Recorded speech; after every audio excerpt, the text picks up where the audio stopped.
welcome back to Cooking with Kurt. Today we'll be making small chocolates and silicone molds.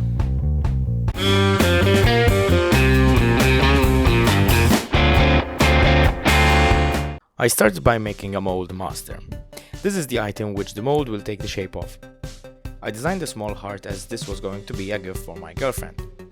I won't get into the details of designing. There are some pretty good tutorials online that I suggest following, but the best way to get better at 3D modeling is to get started and learn by experience.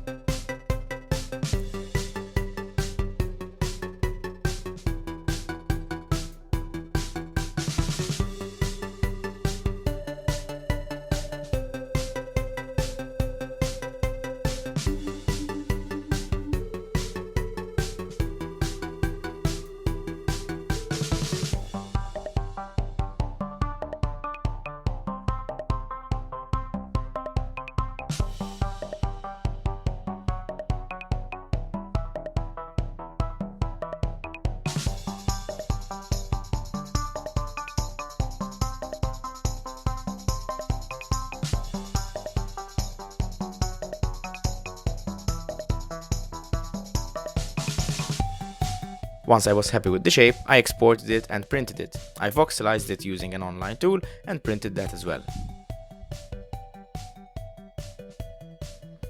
I bought food-safe silicone for molding from a local craft shop. Silicone is expensive, so I made sure to follow the instructions to the letter to ensure that I wasted as little material as possible. I measured an approximate amount of part A of the silicone mixture. According to the instructions, this mixture should be a 10:1 ratio of part A to B. I use an electronic balance to try to be as accurate as possible.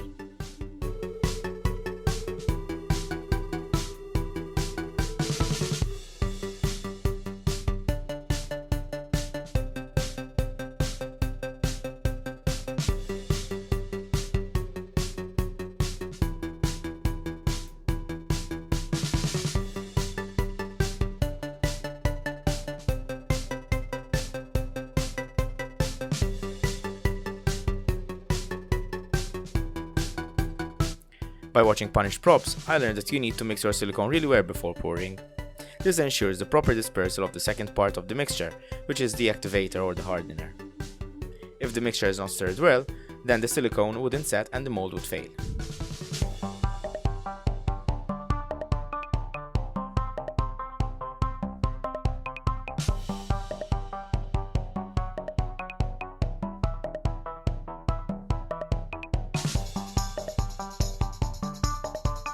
Ideally, you would use a vacuum chamber to remove all the bubbles from the silicone mixture. Unfortunately, I do not own one. So I used what is known as the bombs away method, where you pour the silicone from very high in order to stretch it as much as possible. This stretching allows for most of the air bubbles to pop away and not be captured in the silicone.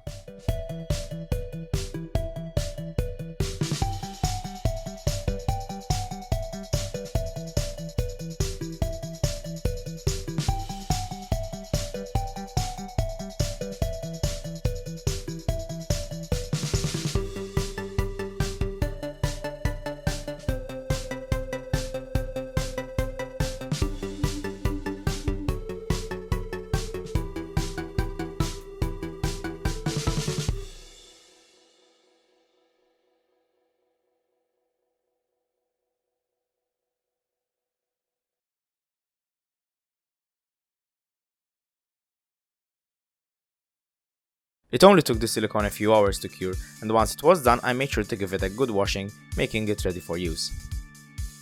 I bought a few bars of my girlfriend's preferred chocolates and cut them into small pieces. I put them into a cup to prepare for melting.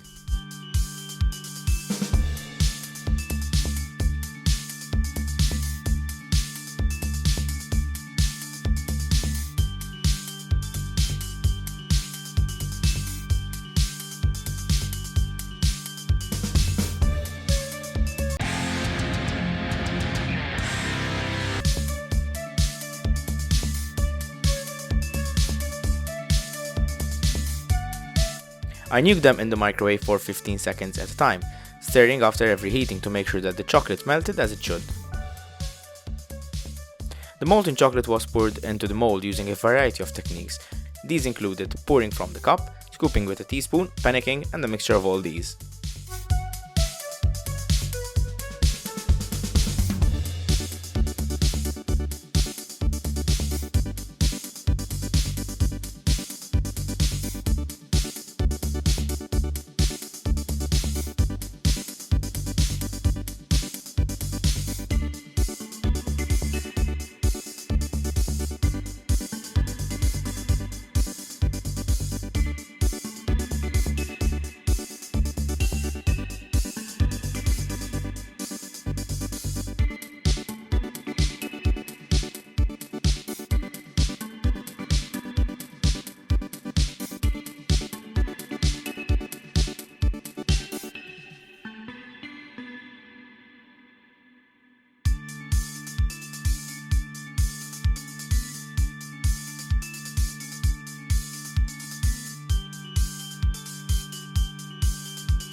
Once the chocolate was adequately poured in the mold, I put it into the fridge to set.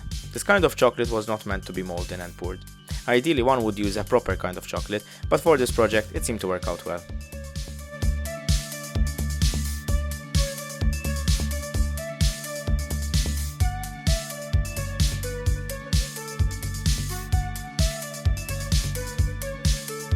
This was such good fun. I 3D modeled, I 3D printed, I made a silicone mold, and I cast, even though it was just with chocolate. And even though it was a bit chaotic in the kitchen, it was such great fun. I really enjoyed it. There are some slight imperfections in the chocolates themselves. There are some bubbles which got caught in the mold while casting, and that can be sort of rectified by pouring a thin layer of chocolate on the outside as a coating and then filling the rest of it. The mold itself is great. It's really durable, it flexes and stretches a bit. It tears, however, so you need to be careful not to put sharp objects near it and hit it by mistake or nick it. With regards to the detail is great. Silicone manages to catch all the details of all the little nooks and crannies of all the models of the master molds. In fact, there is the layer lines which are emulated on the chocolates, as well as all the different corners for the voxels, the 3D pixels for the voxel heart. But yes, I am impressed, and casting silicone has been such a lot of fun, and I can see and understand why people do it so frequently and so often. One note about safety is that it is very important to use food safe silicone. I made sure that this is food safe silicone, and you should also check whether your silicone is fit for high temperatures. In my case, this chocolate is just a bit of molten chocolate in the microwave, or maybe a water bath, but other than that, it doesn't handle high heats. Thank you very much for joining me for this video. I hope that you enjoyed it as much as I had fun making these couple of chocolates and the silicone mold. As always, you can click the like button to show your support, and subscribe if you're new here so that you can follow more of my projects. As always, you can follow me on social media like Facebook, Twitter and Instagram, or just visit my website borch3d.net. Just as I have been inspired by other makers out there to go out and make something, I hope that you too can go and make something, because everyone is a maker.